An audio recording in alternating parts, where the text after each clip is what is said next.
আহ, আজকে আপনারা জানেন যে আজকে একটা খুবই ইম্পর্টেন্ট একটা মিটিং ছিল আমাদের চিফ অ্যাডভাইজারের সাথে। আমাদের যে স্টক মার্কেট সংশ্লিষ্ট যারা ছিলেন সিনিয়র অফিসিয়াল, তাদের একটা মিটিং হয়েছে। মিটিংয়ে সালেউদ্দিন আহমেদ ছিলেন, আমাদের ফিনান্স অ্যাডভাইজার আনিসুজ্জামান যিনি special assistant on finance affairs উনি ছিলেন, তারপরে ব্যাংকিং সেক্রেটারি নাজমা মোবারক ছিলেন, প্রিন্সিপাল সেক্রেটারি সিরাজউদ্দিন সাথী ছিলেন, এবং Bangladesh stock exchange Bangladesh security exchange কমিশনের চেয়ারম্যান রাশেদ মাকসুদ খান ছিলেন।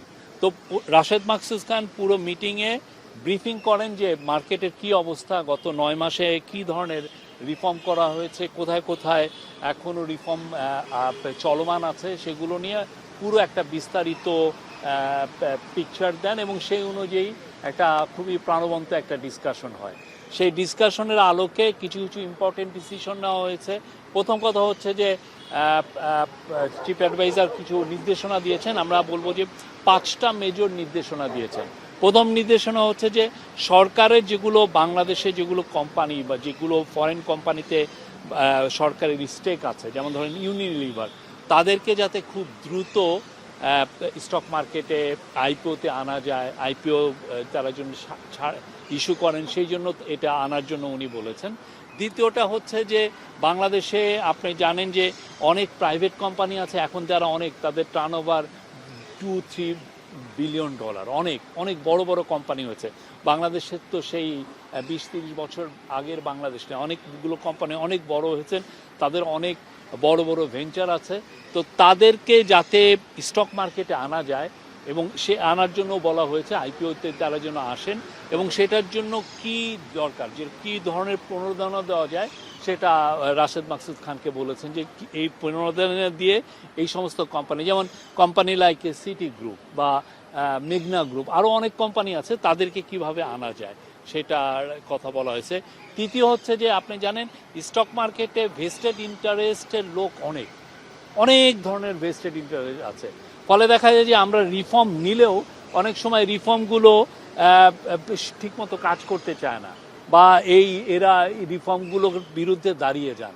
তো এইটার জন্য এই স্টক মার্কেটে যাতে খুব ডিপ রিফর্মটা ক্যারি আউট করা যায়, এবং এমন ব্যক্তি যাদের আসলে এইখানে কোনো ইন্টারেস্ট নাই, এই রকম একটা রিফর্মের কথা চিফ অ্যাডভাইজার বলেছেন। এবং উনি বলেছেন সেট অফ ফরেন এক্সপার্টকে আনতে বলেছেন, যারা এসে 3 মাসের মধ্যে পুরো রিফর্মটা তারা ইনিশিয়েট করবেন বা ক্যারি আউট করবেন।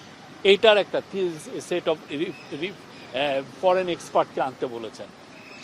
ফোর্থ হলো আমাদের, আপনি জানেন যে স্টক মার্কেটের বা স্টক মার্কেট রেগুলেটর বা এই সংশ্লিষ্ট সমস্ত যারা এজেন্সিগুলো আছে বা অফিসগুলো আছে, ওইখানে অনেক ধরনের দুর্নীতি আছে, দুর্নীতিগ্রস্ত অনেক বিরুদ্ধে অনেকের অনিয়মের কথা শোনা যায়।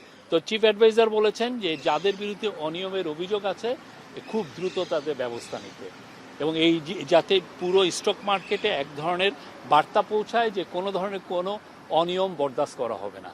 আর 5 হচ্ছে যে আপনি জানেন যে বাংলাদেশে যে যারা বড় বড় কোম্পানি আছে তারা মার্কেটগুলোর থেকে ব্যাংকগুলোর থেকে তারা আসলে ঋণ নেন, অনেক সময় সিন্ডিকেটেড লোন নেন, অনেকগুলো ব্যাংকুর থেকে 1000-2000 কোটি টাকা তারা ঋণ নেন একটা বড় প্লান্ট সেট আপের জন্য।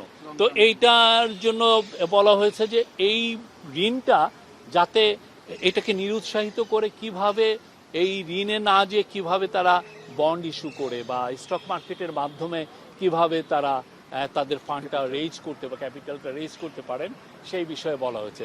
আমি আবারও বলবো যে খুবই প্রাণবন্ত আলোচনা হয়েছে। চিফ অ্যাডভাইজার পুরোটা শুনেছেন, শোনার পরে উনি নির্দেশনা দিয়েছেন, এবং আমরা আশা করছি যে খুব দ্রুত স্টক মার্কেটে মানে আমরা রিয়াল এবং মিনিংফুল রিফর্ম দেখতে পারবো। আচ্ছা, একটা প্রশ্ন ছিল যে বাজারে যে ইন্টারমিডিয়েট যারা আছে, মধ্যস্থকারী, মার্চেন্ট ব্যাংক, ব্রোকারেজ হাউস বা যারা হচ্ছে ব্যবসা করে থাকেন, তো বলছি এটা হাই লেভেল গভর্নমেন্টের অফিসিয়ালদের মিটিং। আপনারা দেখবেন আমাদের কাজগুলো হওয়ার পর সবাই, আমরা মনে করি যে যারা যারা স্টেক হোল্ডার সবাই বেনিফিটেড হবেন, সবাই একটা স্ট্রং ভাইব্রেন্ট স্টক মার্কেট দেখতে পাবেন। কেউ বলবেন না যে ওকে আপনি মিটিংয়ে থাকলেই যে আপনার কথাটা আসে তা তো না। আমরা চাই যে আপনারা যে এইটা ডিজায়ার করছেন, সবাই কি চান যে একটা স্ট্রং, একটা ভালো, হ্যাঁ, এটা ফাংশনিং এবং দুর্নীতিমুক্ত একটা স্টক মার্কেট, হ্যাঁ, যেখানে প্রত্যেকটা, একটা বড় ইনভেস্টর হোক আর ছোট ইনভেস্টর হোক, সবার স্বার্থ সংরক্ষণ হয়।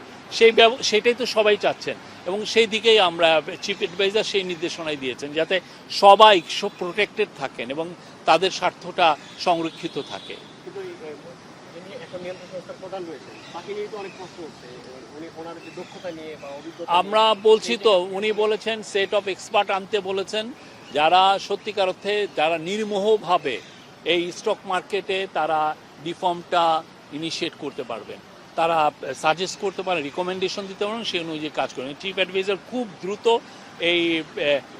এই রিফর্মে যারা এবং যাদের এই অভিজ্ঞতা আছে, অন্যান্য আমাদের নেইবারিং কান্ট্রি হোক বা বাইরের হোক, যারা এই কাজগুলো করে এসছেন বিভিন্ন স্টক মার্কেটে, তাদেরকে, এবং এরা বিদেশি, যাদের আসলে আমাদের এই মার্কেটে কোনো স্টেক নাই, এরকম এক্সপার্টদেরকে আনতে বলেছেন। দীর্ঘমেয়াদী বিষয়টা এটা খুব দ্রুত, যারা আসবেন তারা খুব দ্রুত করবেন। সমসাময়িক যে সমস্যাটা এখন মার্কেটে বিদ্যমান, সেই ক্ষেত্রে আসলে কোনো- এগুলো সবই সমসাময়িক সমস্যা।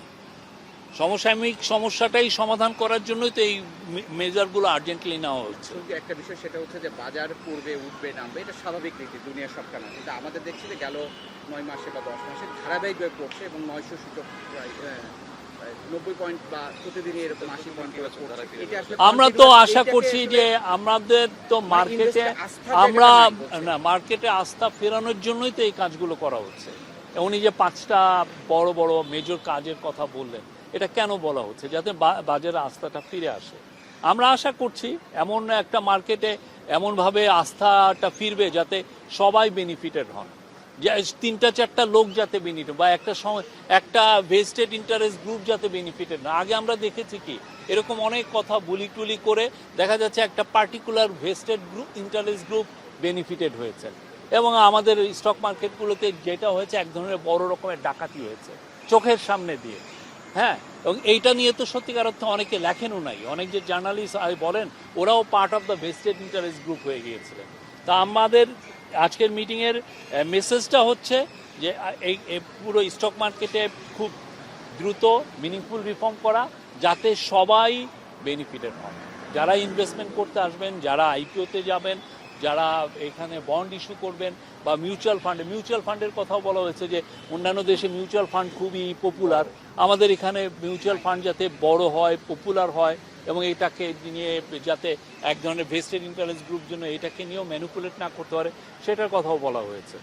Thank you. মিউচুয়াল ফান্ড নিয়ে কথা বলছেন, জাস্ট একটা প্রশ্ন, সেটা হচ্ছে একটা বড় গ্রুপের মিউচুয়াল ফান্ড নিয়ে যে একটা কোম্পানি রেইস যার 4,000 কোটি টাকা নিয়ে আপনার দুর্নীতি ও অনিয়মের অভিযোগ, সেই অনুসন্ধানটাও কিন্তু আসলে থামায় দেওয়া হয়েছে। তো এই সময় কোনো অনুসন্ধান থামায় দেওয়া হয়নি। সেটা কিন্তু প্রত্যেকটা বিষয় যাদের এগেনস্টে অভিযোগ আছে খুবই ভালোভাবে ইনভেস্টিগেশন হচ্ছে।